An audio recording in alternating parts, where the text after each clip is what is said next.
L'importance de tracer votre propre chemin. Nous grandissons souvent avec l'idée que suivre un chemin déjà tracé par d'autres est le seul moyen sûr d'atteindre la stabilité et l'épanouissement.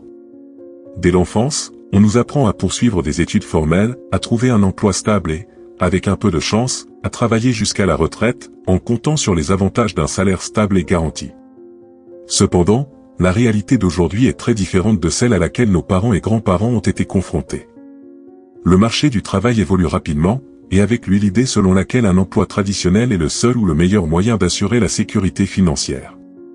Il est essentiel de comprendre que la véritable sécurité et la prospérité découlent de notre capacité à tracer notre propre voie, en utilisant les ressources dont nous disposons et, par-dessus tout, de notre capacité à nous adapter et à innover. Beaucoup de gens croient encore qu'il n'est pas possible de suivre son propre chemin avec ses propres ressources. Lorsque je suggère qu'il est essentiel de rechercher l'indépendance financière et d'envisager de démarrer sa propre entreprise, la réaction commune est que cette approche ne s'applique pas à tout le monde. Ces personnes croient qu'elles n'ont pas d'autre alternative que de rechercher des emplois traditionnels, même avec des changements sur le marché du travail qui réduisent les opportunités et la sécurité financière. Il faut cependant sortir de ce type de réflexion. Aujourd'hui plus que jamais, il est essentiel de comprendre que compter exclusivement sur un emploi stable n'est pas une garantie de stabilité ou de prospérité. L'économie actuelle valorise ceux qui savent s'adapter, créer de nouvelles opportunités et, surtout, ajouter de la valeur de manière innovante. Le véritable pouvoir réside dans la compréhension que la voie traditionnelle n'est qu'une des nombreuses options disponibles et qu'il existe une multitude de possibilités qui attendent d'être explorées. Changement de mentalité pour créer de la richesse.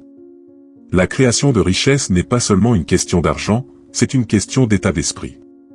Beaucoup ont entendu dire que, pour prospérer, nous devons mentaliser et répéter des affirmations positives jusqu'à ce qu'elles deviennent une force puissante qui attire la prospérité. Et même si cela peut sembler une approche simpliste, la réalité est que la manière dont nos pensées façonnent nos actions et, par conséquent, nos résultats, a une profonde valeur. Si vous pensez que votre seule option est de travailler dur dans un emploi traditionnel, vous limiterez naturellement vos possibilités à cela. Mais en comprenant que la prospérité ne vient pas seulement du travail acharné, mais d'un changement fondamental dans la façon dont vous envisagez la création et la réception de valeur, vous commencez à ouvrir les portes à de nouvelles opportunités. Il ne s'agit pas seulement du temps que vous consacrez, mais aussi de la manière dont vous allouez ce temps pour créer quelque chose qui ajoute réellement de la valeur au monde.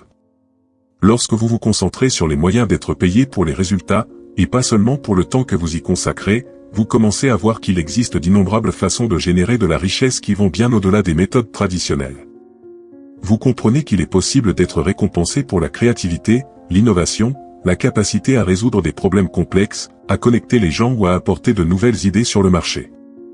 Adopter ce changement de mentalité est un défi, car cela signifie sortir de la zone de confort et abandonner les certitudes qui nous ont été enseignées dès le plus jeune âge.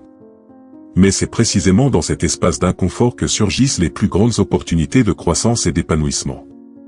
Pour ceux qui osent explorer l'inconnu, le potentiel est illimité. Il est donc nécessaire de cultiver une mentalité d'abondance, qui voit des opportunités là où d'autres ne voient que des obstacles, qui valorise le processus d'apprentissage continu, d'expérimentation et qui n'a pas peur d'échouer, car elle comprend que chaque échec est un pas de plus vers le succès. Tracer votre propre chemin et changer votre état d'esprit sont les deux faces d'une même médaille. Vous devez croire que vous êtes capable de façonner votre destin et de créer votre propre définition du succès. La prospérité n'est pas réservée à quelques-uns, il est à la portée de tous ceux qui sont prêts à remettre en question le statu quo, à apprendre continuellement et à s'adapter rapidement.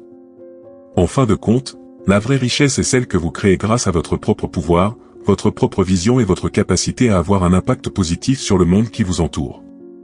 L'entrepreneuriat est l'une des voies les plus efficaces vers l'indépendance, en particulier dans un monde où les opportunités d'emploi traditionnelles sont de plus en plus fragmentées et incertaines.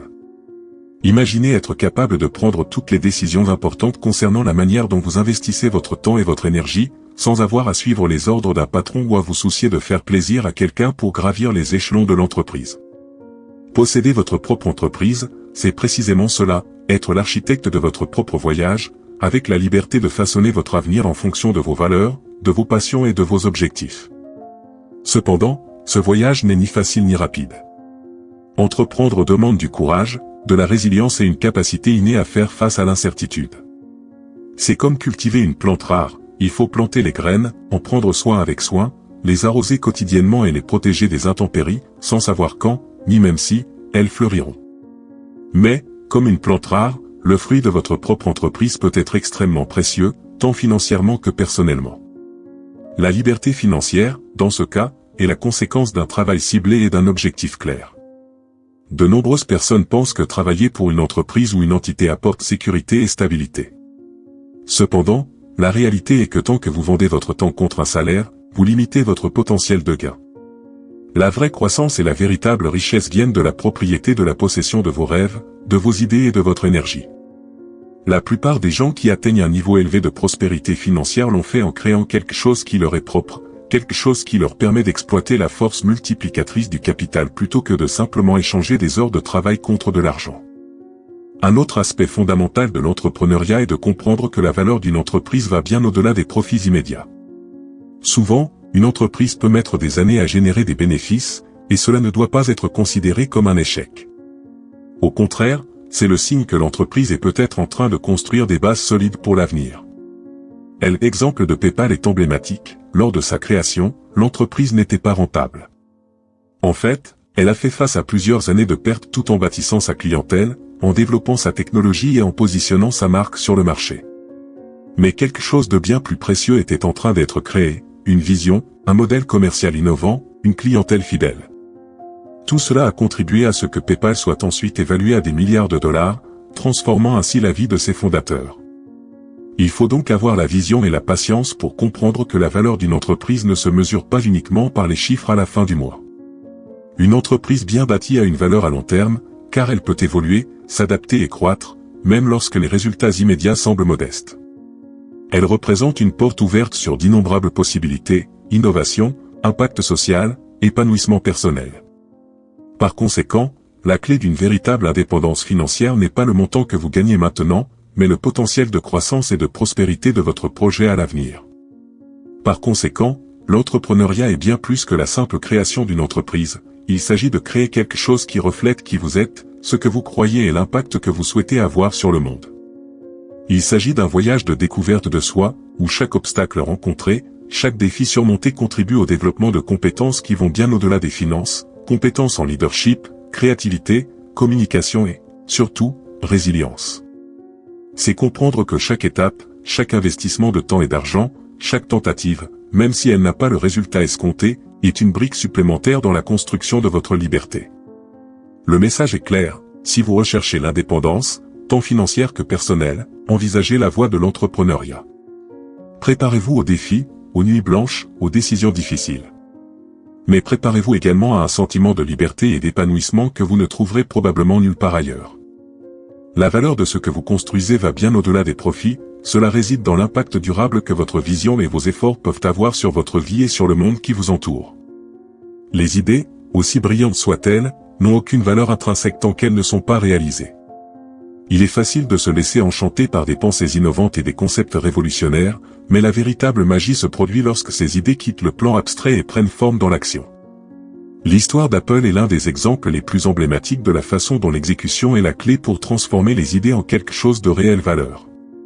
Steve Jobs, par exemple, n'a pas transformé Apple en géant technologique que nous connaissons aujourd'hui avec de simples concepts visionnaires, il l'a fait grâce à une détermination implacable à mettre en œuvre ses concepts. Jobs a compris qu'avoir une idée fantastique n'était que le point de départ. Ce qui a fait la différence, c'est leur capacité à les transformer en produits tangibles, comme l'iPhone et l'iPod, qui ont non seulement changé l'industrie, mais ont également redéfini notre façon de vivre et d'interagir avec la technologie. Ils croyaient en une exécution méticuleuse, qui impliquait tout, du choix des matériaux à la conception intuitive et à l'expérience utilisateur. De plus, Jobs avait une capacité unique à ressentir ce dont le marché avait besoin avant même que celui-ci ne le sache. Pour lui, le succès ne consistait pas seulement à avoir de bonnes idées, mais aussi à les aligner sur un plan d'action clair, en s'adaptant constamment aux changements et aux demandes du marché. La véritable valeur d'une idée réside donc dans sa mise en œuvre efficace, sa capacité à la façonner en fonction des retours du marché et la persévérance dans son exécution, même face aux défis. Une exécution efficace nécessite du courage, de la discipline, de la concentration et, surtout, un état d'esprit proactif. Les idées peuvent même naître de moments d'inspiration, mais c'est un travail acharné, de la persévérance et la volonté d'affronter les obstacles qui transforment ces idées en innovation. Beaucoup de gens ont des idées brillantes, mais peu ont le courage de les mettre en œuvre. Et c'est précisément cette exécution différenciée qui transforme l'ordinaire en extraordinaire, transformant un simple concept en révolution.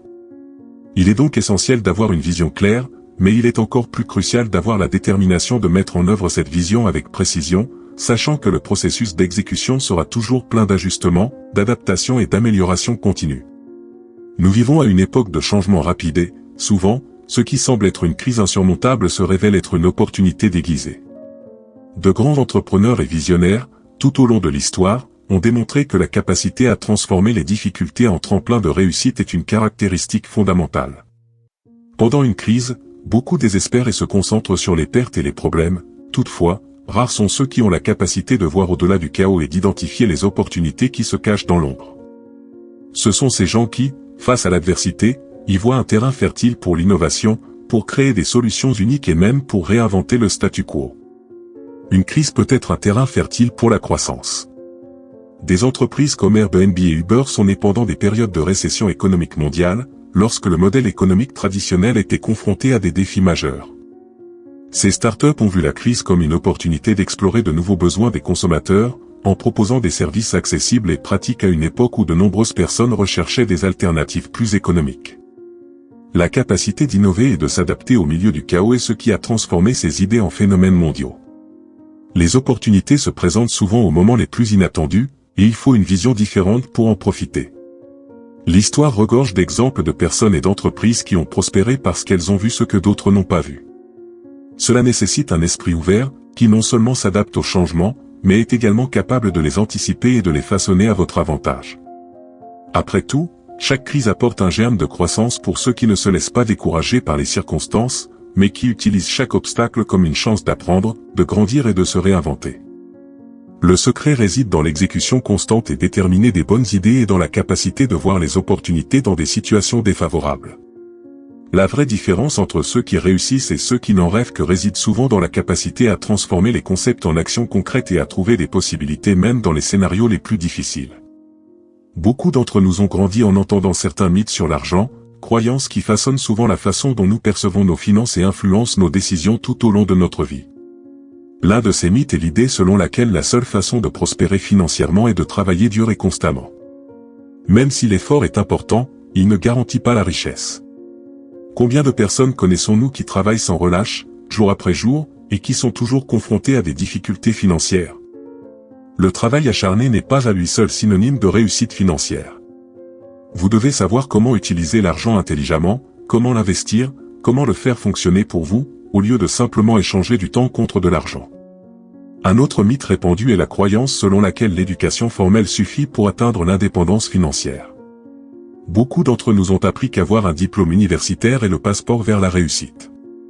Même si l'éducation est précieuse et ouvre des portes, elle ne garantit pas la richesse. Nous connaissons des histoires de personnes possédant des diplômes universitaires divers et qui ont encore du mal à équilibrer leurs finances. La réalité est que le système éducatif traditionnel enseigne rarement les finances personnelles, l'investissement ou le fonctionnement réel de l'argent.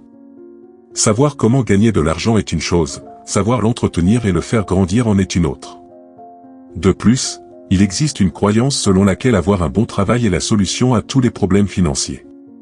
Cette idée ignore le fait que la stabilité financière ne vient pas seulement de la présence d'une source de revenus, mais aussi de la manière dont vous gérez ces revenus.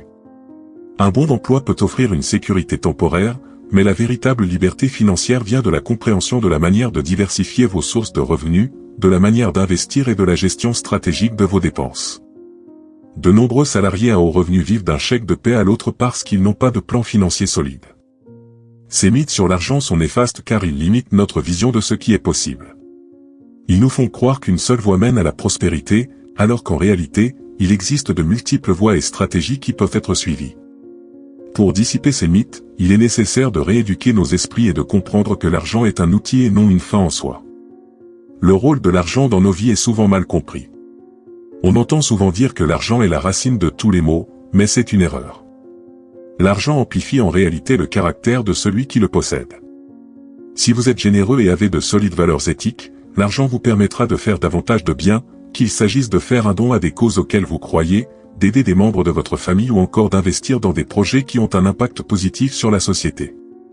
En revanche, Si une personne est avare ou malhonnête, l'argent peut amplifier ces traits négatifs. Ainsi, l'argent n'est pas intrinsèquement bon ou mauvais, il est neutre. Cela reflète et met simplement en valeur qui vous êtes.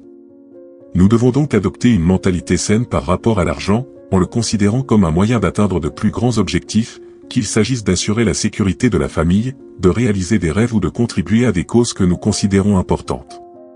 Le secret est de faire de l'argent votre serviteur, pas votre maître. Lorsque nous permettons à l'argent de dicter nos décisions et de contrôler nos émotions, nous devenons ses esclaves. Mais lorsque nous comprenons son véritable rôle, celui d'être un outil puissant d'épanouissement personnel et communautaire, nous commençons à l'utiliser avec sagesse et conscience. La clé est l'éducation financière et la prise de conscience que l'argent doit être géré de manière responsable et avec un but précis. La véritable liberté financière s'obtient lorsque nous sommes clairs sur nos objectifs, que nous sommes capables de contrôler nos impulsions de consommation et que nous savons comment utiliser l'argent pour créer des opportunités, non seulement pour nous-mêmes, mais pour tous ceux qui nous entourent.